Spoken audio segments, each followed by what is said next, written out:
And it's not, oh, we're muted, okay. Randy. Randy, can you hear us? I can hear you. Oh, good. Excellent. Go with this. I'll try to move it around. Okay, yeah, it should be good for now. So we are ready, correct? We're streaming, everyone can hear us. All right, here we go. I will call to order this meeting of the Plan Commission for January 27th. It is now 7:12 PM. Could I have assistance with the roll call, please? Adams, Here. Bruce, Here? Paulson, Here. Shaw, Here. and Heniro is present. Sonntag and Summers are absent and excused. Okay. We do have public hearings on the agenda, which I just happened to see. Okay. How fortuitous. may So if anybody would like to make a public comment, do you need your piece of paper back? Can I get my piece of paper back? Yes. Thank you so much. I appreciate it. There you go. Public Thank hearings, you. what we don't have. All right. And if there's anyone on the Zoom who would like to make a public comment, we apparently do have time for that. So be prepared, Just hold the top button there. be prepared to raise your hand. Thank you. Okay. Is it working? Excellent. 3 Thank you so minutes, much. please. Yes, 3 minutes. So Bill Connors, Smart Growth Greater Madison, 25 West Main Street, Madison. Good evening, everyone. Thank you for the opportunity to speak with you this evening. I'm Bill Connors, Executive Director of Smart Growth Greater Madison, an organization founded over 20 years ago to provide accurate information about the impacts of local government ordinances and policies on real estate development, particularly housing development. Smart Growth Greater Madison urges you to make 2 changes to the draft housing action plan, and they have to do with strategy 2. There's 2 items. Provide funding for supportive services for new affordable housing built in Middleton, and provide funding to nonprofit organizations to add to their case management capacity. We don't have any problem with funding those kind of services. Alder Hanero at the most recent Common Council meeting provided a very eloquent explanation for why the city government thinks it's important to fund those. The thing we're concerned about is the funding source, using this particular funding source, which is coming from extending a TIF district by an extra year. Those are limited source, limited pool of money that the legislature has talked about what it should be used for, and 75% of it should go to benefit affordable housing. TIF money almost exclusively is used to pay for things like public infrastructure, to incentivize new development or direct incentives for new development. It's creating the physical environment within the city. And so spending funds on services for residents, while laudable, isn't something that's really consistent with what the TIF laws are all about. And I'll remind you that those monies that we're talking about here, that extra year tax increment financing dollars, it isn't just coming from the city government's levy. You're taking it from the school district's levy and the county government's levy and MATC's levy. And so that's a privilege that the legislature has given you, and it's given you an extra privilege by letting you do it for an extra year. So to take that money and essentially play with it like it's an extra source for your general fund to pay for services is something we think is not a wise use of those funds. We encourage you, if you think those services are very important to provide them from your general fund, or find a grant source for them. We urge you to use the extra year of TIF money to create more housing and to fix up existing housing that's rented at a reasonable rate because it's fairly aged. So those are my comments tonight, and I really appreciate you taking the time to let me express them. Thank you. Thank you, Mr. Connors. Okay, do we have anybody else who would like to make a comment? Either in the room, I don't see anybody raising a hand. Do you see anybody on Zoom? I do not see anyone on the Zoom wishing to speak. Does anybody wish to speak? Anybody wish to speak? Okay, we will move on then with the rest of our agenda. First item is the approval of minutes from our January 13th meeting, 2026. Does anybody have any changes to suggest? Corrections? Seeing none, I'll accept the minutes as drafted. Moving on to action and discussion items. The first one is a presentation and discussion on the draft housing action plan, addressing affordability in Middleton. And the staff will take it from here. Great. So I'll share my screen presentation real quick. Is Scott's mic I coming was through just okay for wondering you? that myself. All right, can you hear me now? The folks online, hear me loud and clear? It's a little soft, Scott. All right, testing, testing, 1, 2, 3. All right, sounds like we're good. So yes, this is the housing action plan, addressing affordability in Middleton. This was prepared by the Community Development Authority and the Workforce Housing Committees, has been presented to council and now sent to Sustainability Committee and Plan Commission for review and comment. What we're hoping for today is to hear your thoughts on the plan, gather comments. We'll incorporate those so that we can bring the plan forward for public input. We want to start off with acknowledging all of the people that worked on this plan. Middleton is very blessed to have a deep bench of volunteers that work on these committees, spend a lot of time going above and beyond, attending webinars, researching all the different strategies across the area to really understand the housing problem. This plan is the culmination of those efforts over the past year and well before that. So we're talking about affordability in Middleton. A standard term for cost burden is a cost burden household spends more than 30% of its gross income on housing costs. For Middleton specifically, based on the most recent census data, 35% of renters in the city are cost burdened and 29% of homeowners are cost burdened. To address this, the city has already done a lot and has a lot of experience being a leader on these issues.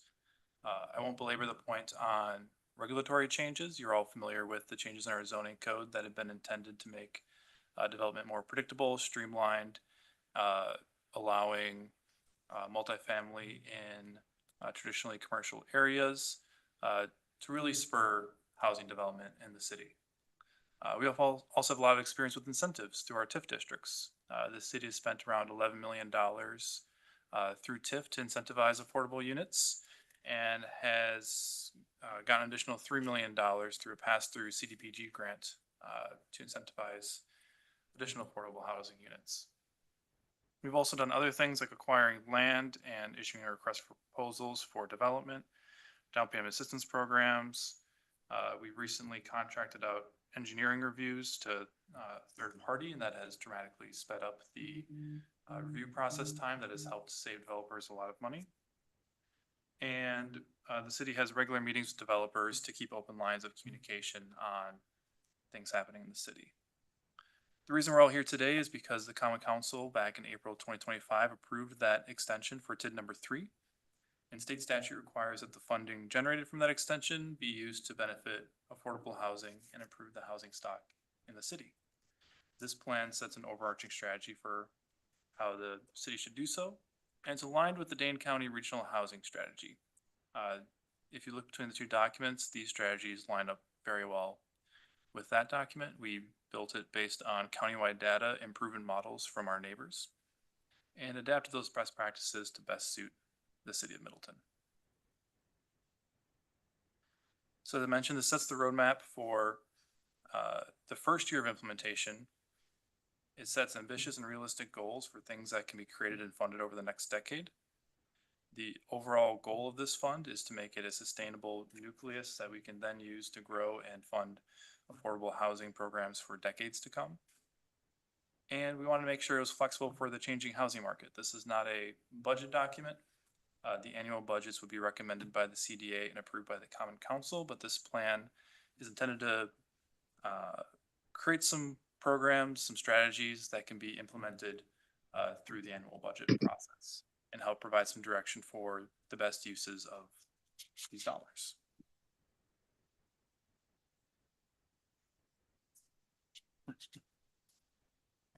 I know the housing economists in the audience will love this graphic.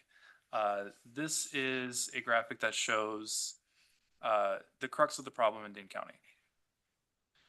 If you took every household in the county and different income bands and compared it to the different types of homes available in those income bands, you can see that there is a shortage on both the low and the high end of the market. This results in what is sometimes referred to as the big squeeze, where it really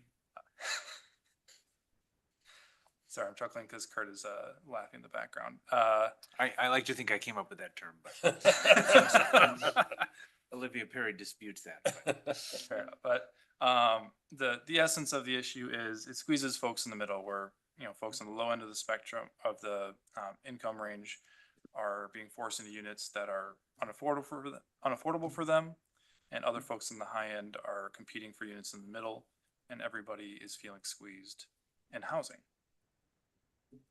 And to put a face on this, these different percentile median income, that's a pretty wonky phrase, but these are our hotel desk agents, fast food crew members, teachers, counselors, the folks that really make the city of Middleton run. So it's important to have a place for them to live and work here within the city. The regional housing strategy analyzed estimated unit goals for each municipality. In the city of Middleton, it was a goal of 318 units permitted per year. So I think in the past, Plan Commission has seen charts of, this year, is up and the other year is down and the other year is up. So we felt it was best to present it as a cumulative of how are we doing overall in relation to our goals. And as you can see, for total units permitted, we're actually doing pretty darn good. And that's a testament to the hard work that a lot of folks here and on the call have put into that.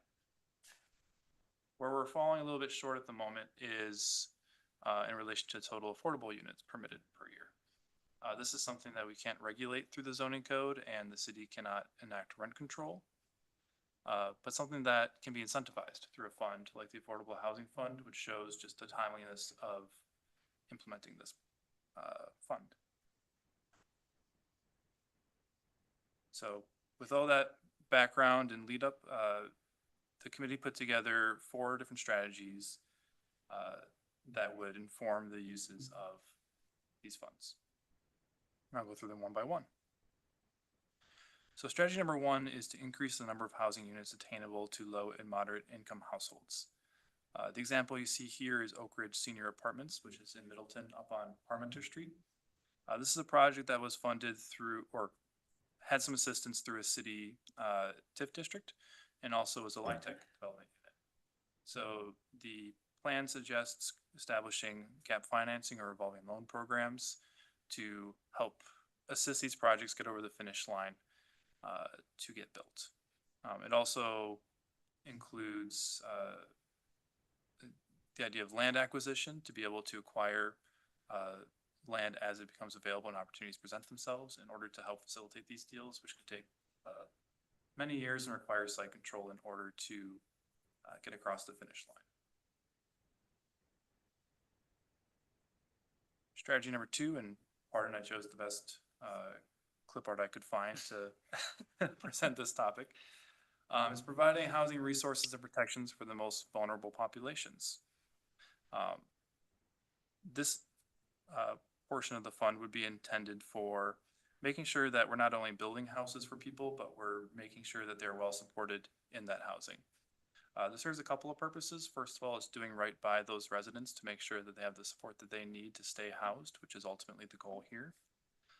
And also from the developer side, something that we've heard is that, a lot of these affordable housing developers, their annual profit margins are not a ton. There's not a lot of room available left at the end of every month for these units to be able to provide the services that sometimes they're needed or required to have. There's a lot of sources of capital side subsidies for affordable housing units. There's not as many sources for operating side subsidies for affordable housing units. This helps out to make sure that those units are well properly managed, which ensures that over the long term, public support for affordable housing stays strong because we have affordable housing units in the city that are being well supported and well managed. And additionally, the scales of justice there was my way of referencing tenant resources and protections and legal aid. Strategy number 3 is about rehabilitating, preserving the affordability of existing housing. The best example of this is the city of Middleton has an efficiency navigator program that has been very successful over the past few years. That was originally funded through ARPA dollars. This would be a way to be able to continue that program, to save residents on utility bills, and enter into legal restrictions in exchange for providing these funds upfront for these energy upgrades. It hits our sustainability goals, it hits our affordability goals, and makes Middleton a stronger place. Underneath this strategy is also the idea of upgrades for accessibility to make sure that people can age in place if they want to be able to stay in their homes for longer. And lastly, strategy number 4 is providing more pathways to homeownership. This example here is a subdivision, Sun Prairie, that Habitat for Humanity is collaborating with a developer on. In this section of the plan, we anticipate down payment assistance programs that would be administered through partnerships with nonprofit partners so that it's not a standalone down payment assistance program run by the city, but it's in partnership with these trusted partners and part of a larger package deal. Additionally, for folks that are benefiting from the Affordable Housing Fund, we want to ensure that they have the financial literacy and education that they need to be successful once they move into their homes.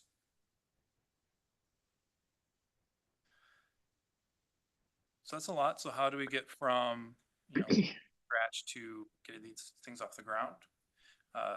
We felt it was important to have a roadmap for year 1 to set some standards for, if we're successful, we'll be able to get these things done in year 1, starting in April when the fund is established.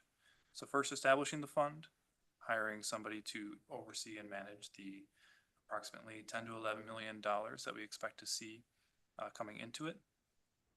Starting early with building those relationships with nonprofits that do the work of affordable home ownership. Continue to maintain our affordable housing database so we can track these things over time. Implementing our outreach plan to be sure that we have public support throughout the whole process.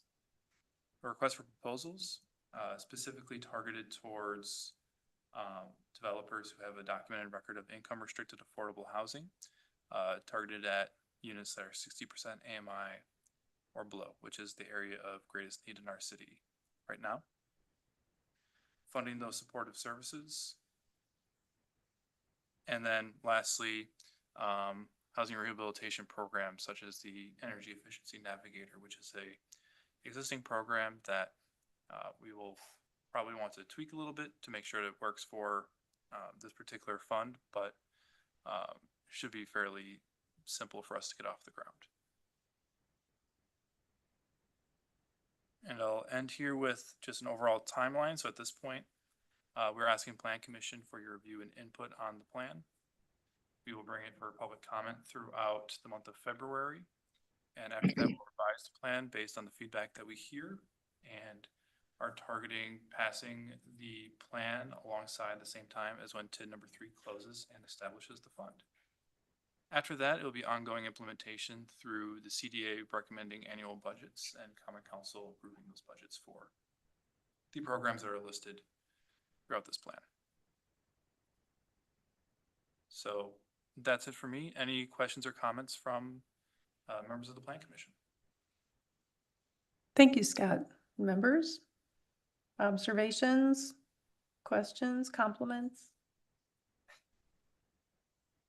I think that, I mean, I looked at this and obviously there's a lot of hard work that's gone into this and I appreciate all that hard work. I guess I was hoping for a few more concrete steps, which might be difficult at this time. So I get that. The one part that I kind of rubbed me the wrong way was in the appendix. So, you know, this is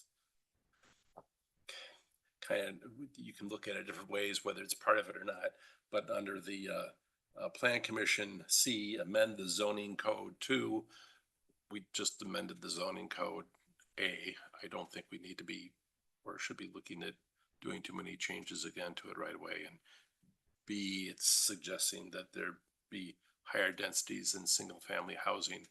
And I think generally most people in Middleton who live in a single family home would not appreciate being told that their neighbor can put in now something like a duplex or even a fourplex on the lot next to them when they thought they lived in single family home area. So I prefer that not be part of it. Thank you for those comments. Other commissioners? I like how this really broadens the definition of affordable. It's affordability. I think when people think of it initially, they think, well, it's just low income. But this is acknowledging that affordability is kind of runs the spectrum of all income levels. And you know, thinking about the current homeowner and how to make their house or how to make it more affordable to live in their current home. Maybe that would help them stay in their current home a little bit longer. I think it's something that I think I never even like thought of myself as like being a target for affordable housing. I also like how the plan looks at a broad spectrum of housing options. It's not just, you know, I think another misconception or conception of affordable housing is we're just gonna build apartments everywhere and we're gonna make them low income. And that's where, you know, anybody who's lower income will live, but it acknowledges that we need a vast array of housing options for people to rent, buy, and come up with like steps to be able to help with people meet those goals. Well, Scott's slide said, I forget where the school teacher ran on the median household income, but it gets to be very tough when you have a good job like school teacher. You just can't afford things. It's just crazy.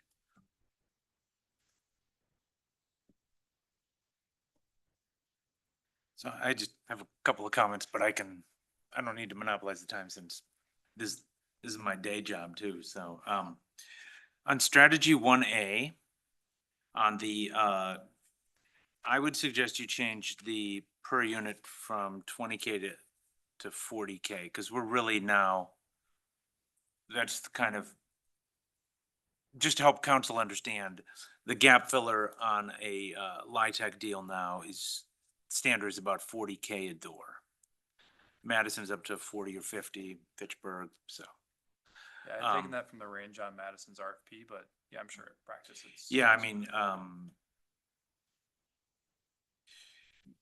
the RFP process, I don't know if you're intending that to be an annual process like Madison does, or just to have kind of an ongoing one that says to developer, you know, these are the kind of target locations and income bands we're looking at, and some guidance to say, like, or is it like Madison does it, which is, you know, by certain date apply because they have a regular round and they have enough money to go through. But this is more ongoing, that we're kind of indicating that we have a pool of money available as kind of gap filler from LIHTC for someone to go and look at a site, right? So just, I'm not sure I would call that an RFP, but just kind of a continuous RFP, right? That Yeah. make it clear. So just to make sure I'm understanding, are you recommending going with the continuous route or going more with the annual route?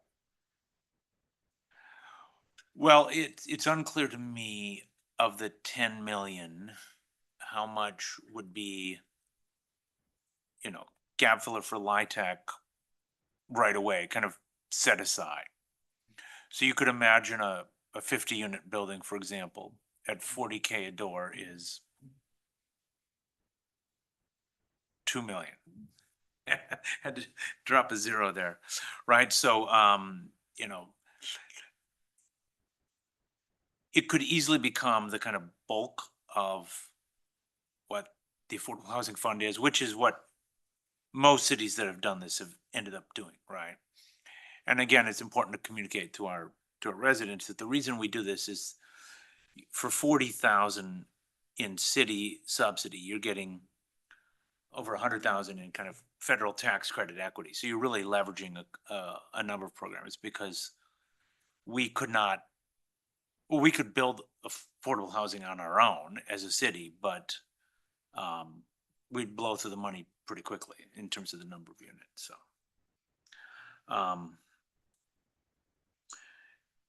the strategy 1B, acquiring land, I really like that. Want to commend that. It's a little squishy, and that's fine, and indicating that it's a priority, because how much it would cost and how much time it would take is really uncertain. Not that there's a lot of land left. In terms of strategy 2B, or not 2B, no, I'm sorry, 3, I had to get that in there. 3A, 3B, I'm sorry, I had the wrong number. Okay, 3B, 3B.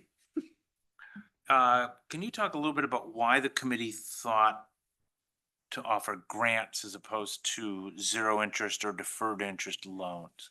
Because every TIF affordable housing fund I've seen or helped around the state that does a home repair structures it as a loan, so that it's recaptured at sale, and certainly gives you a greater kind of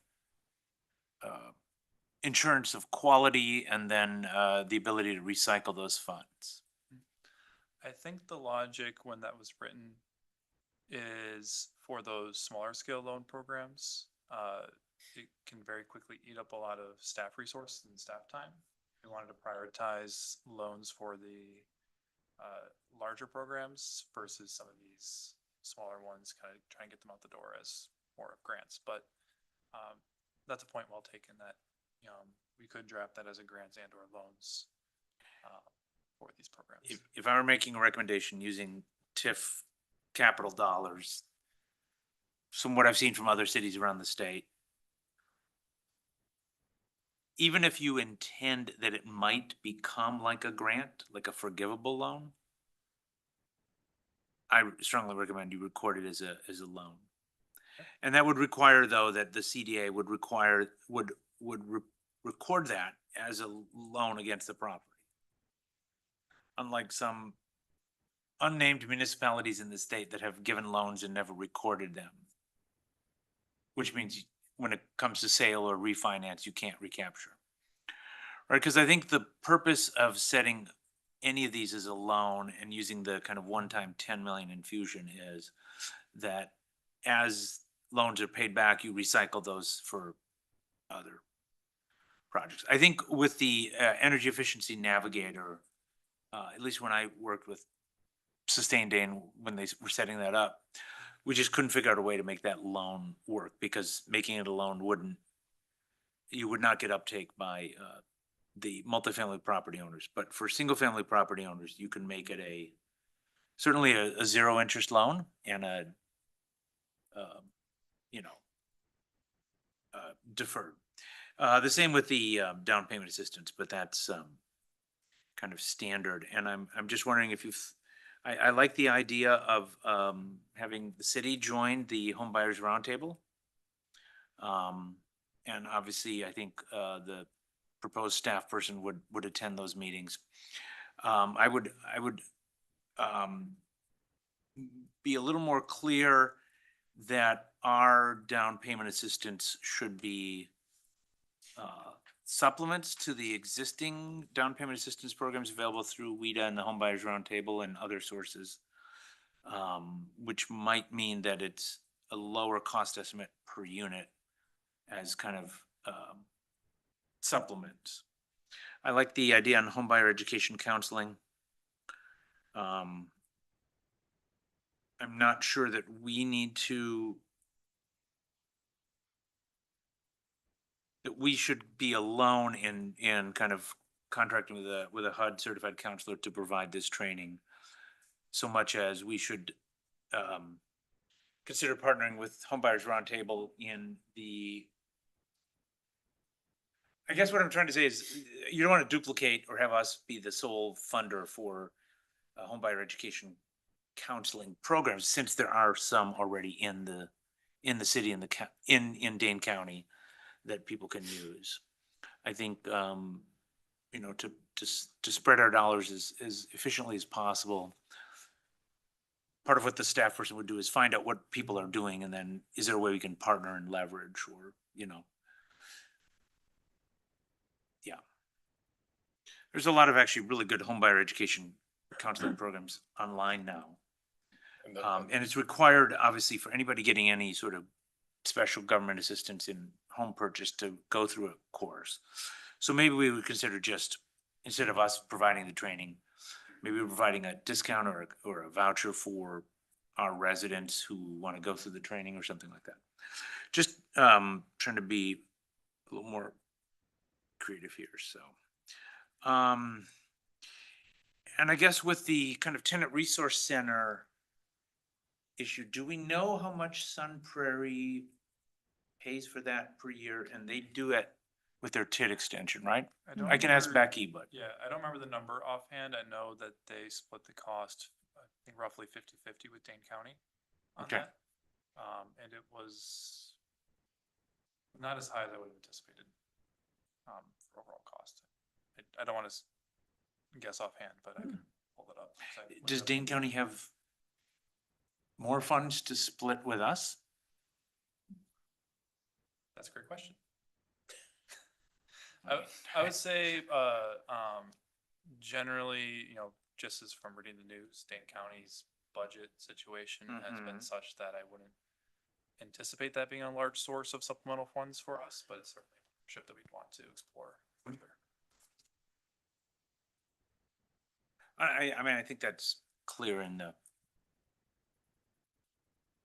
the plan. That to the, right, to the extent that we can do cost sharing and partnering with state, county. And I guess the other question is, did the committee, and I apologize, I was more around, I should have been on the committee and more present, but did the committee consider things like having the Community Development Authority and or Dane County Housing Authority and or nonprofits acquire some of the older multifamily rental housing to kind of do preservation of the affordability? So like, I know we've partnered in the past with Wisconsin Housing Preservation Corp. Or Madison Development Corp. Or Yeah, so that idea would Commonwealth. live in, so under strategy 1A, it outlines an RFQ process for more, for lack of a better term, creative ideas than just, you know, LIHTC deal. Those would require a lot more staff time to do with the underwriting and understanding the deal. And I believe Madison's general approach to those is they treat it just like a new LIHTC deal. In their program is my understanding, for those, because they just recapitalize it and roll it into one of those WIDA programs. But yeah, so like the bottom line of acquisition. yeah, of older units. So that's something we'd want to pursue. It wouldn't be on the year one list. We reviewed our housing inventory and we're quite a few years off of some of those aging out of the programs that they're currently under for. So we have a bit of time Okay. before we have to No, be seriously I thinking was, about that. I was thinking, given, I could tell you more about this, but given the 4% floor and the recent expansion of the volume cap, to really lean into kind of an acquisition preservation deal of existing kind of Class C multifamily in the city, just because new construction is so high. We still need to do it. And I think the top line here of kind of gap filler for new build LIHTC is absolutely what we need. But I think you're going to find a bigger bang for the buck in terms of units, just to go for kind of the 4% deals, the kind of acquisition rehab deals. I'm using a lot of technical terms, but Would, so one question about that, would the city then be the landlord? it wouldn't have to be. Okay. It depends on how you structure it. You probably wouldn't want to be. Yeah. Both for obviously staff capacity and organizational needs, right? But the CDA could take a partial ownership interest to hold the city's interests, right? There's a lot of different ways you could structure it, but I mean, I know Sun Prairie was looking at, they had some really older expiring senior Section 8, and they were looking at actually having their CDA acquire it. Because smaller cities used to have their own housing authorities, and then we transferred all that to the county, so. Obviously, we don't have staff like Madison CDA, we don't have capacity. We really want Scott doing property management and tenant screening and fixing toilets at 3 a.m. I'm pretty busy with the Applebee's signs. Yeah, so, but I think that's, to solicit creative ideas that hints at that, so.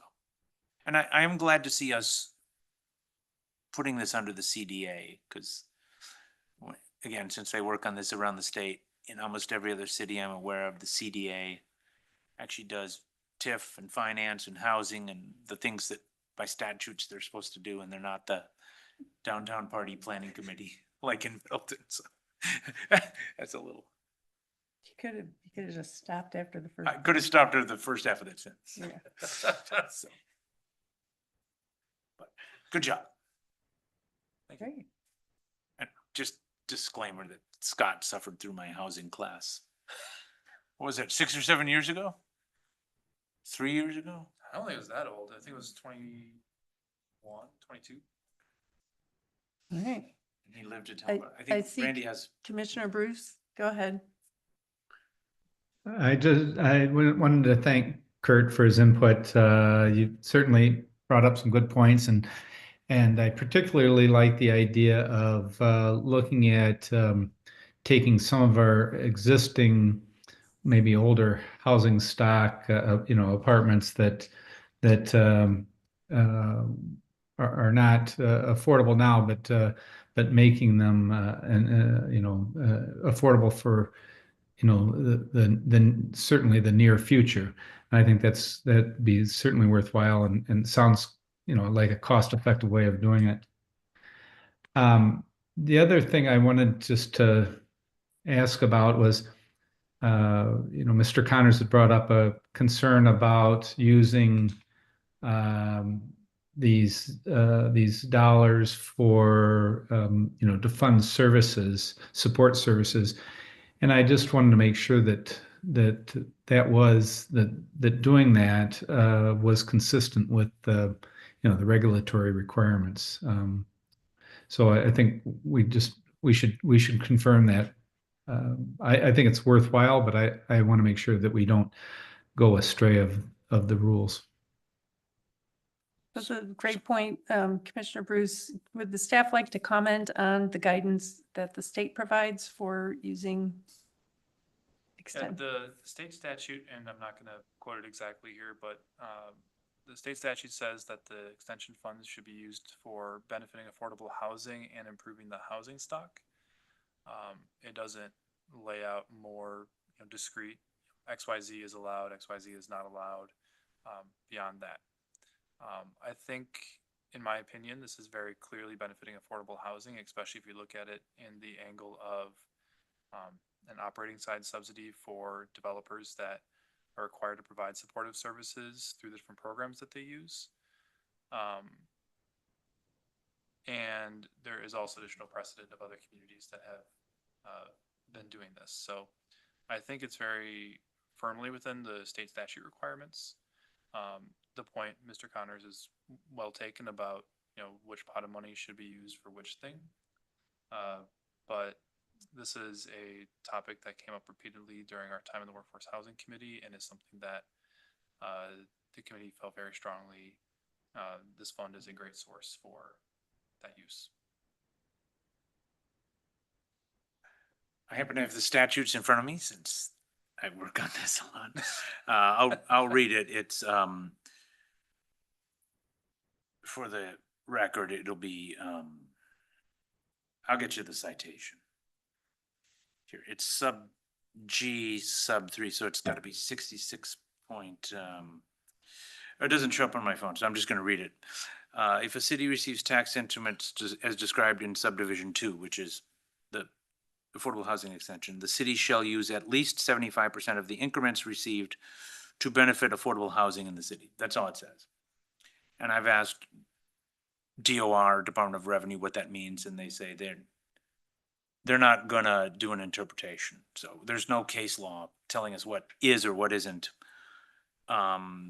So presumably it would be open to the municipal discretion. So, and then it says the remaining portion of the increments, meaning the 25%, shall be used by the city to improve the city's housing stock. Again, what improving the city's housing stock is it's not clear. It, by the use of the phrase stock, that 25% should definitely be capital. So home repair, LIHTC, anything that's capital. So, I mean, the decision that council and the CDA would have to make is that using basically a capital fund like this is for capital makes sense. But if you use it for operating, you don't recycle the money and you run through it pretty quickly. Right? Because, so I think what is partly driving this is the fact that to receive the supportive housing set aside on the WIDA LIHTC tax credits, you have to certify with a nonprofit that they will provide the services, and a lot of the federal dollars for service provision are declining. And so a lot of cities are trying to figure out how to fill that gap. And we're talking about somewhere between $5,000 and $10,000 per unit per year in supportive services. So, we've got a lot of great nonprofits already providing services like Way Forward and the one JT Klein uses it. Is it Lutheran Social Services? I think so. So, and I know that, Sean O'Brien at North Point Development, they have the similar issue, which is you got to certify that you have supportive services, but those budgets are all being squeezed like everything. So as a short-term filler, I think the city could and should look at it. But I think long-term, you'd pretty quickly eat up your entire fund on supportive services. And that's just the unfortunate reality of where we are with the federal budget. But yeah. Okay, any other comments from commissioners? Hearing none. Scott, would you refresh our memories again? What are the next steps for this plan? When can people?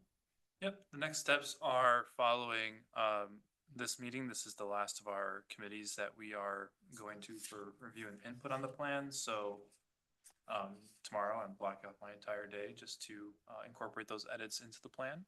We have a rapid response team on both committees that are going to make sure those edits are consistent with the committee's vision. And then we dive straight into public input. So for the month of February, we're going to be displaying copies of the plan at the library and the senior center to collect additional public comment, along with some comment cards. We'll have open houses at the senior center and at City Hall, where people can come hear a very similar presentation to what happened today and provide comments on the plans. After all that, we're going to analyze all the public comment that we received, revise the plan, and then present it to council for their consideration on April 7th. Great, thank you. And as someone who worked on one of the subcommittees that did the researching and the initial drafting, I just want to say I'm super excited about the final product. Scott took my urging to keep it manageable size wise. I think I said 30 pages, keep it under 30 pages if you can. And I think we hit that even with the appendixes. yeah, and he so. did it. And so I think it's a really excellent plan. I'm excited about it. I welcome all the constructive comments, and I had a conversation with Olivia Perry about it and forwarded some comments to the staff, which you'll incorporate as well. Yes. So I'm excited to see the next iteration and get to the public input phase. Thank you. Thank you all. All right. Do you need a vote from us? Nope, this Would- was just It's just- discuss Would you like and a vote? get feedback on. Yeah, just feedback Can we make a vote to, if you would like. to Well- recommend adoption? Is Well, it, but that wasn't noticed as an agenda, but I'm It like, wasn't noticed as an agenda item, and it could in theory come back to the plan commission in March. And certainly can change between now Right. and okay. Yeah. when it goes to the city council. Yeah, so I would ask staff to make a note that at one of our March meetings, it would be a good idea to take a vote on the revised plan before passing it on to council. Okay, our only other agenda item is a minor specific implementation plan modification for sign design review at Solus Natural Burial Preserve, 1818 Parmenter Street, Suite 107. Is there a motion? I'll make a motion to approve the sign, projecting sign as a minor SIP modification. Thank you. Is there a I second? will second that. Thank you. Discussion. Hearing none. All those in favor of the motion to approve the projecting sign as a minor SIP modification signify by saying aye. Aye. Aye. Any opposed? The ayes have it. We've reached the end of our agenda and we are adjourned. Thank you. Thank you, Randy. Thank you.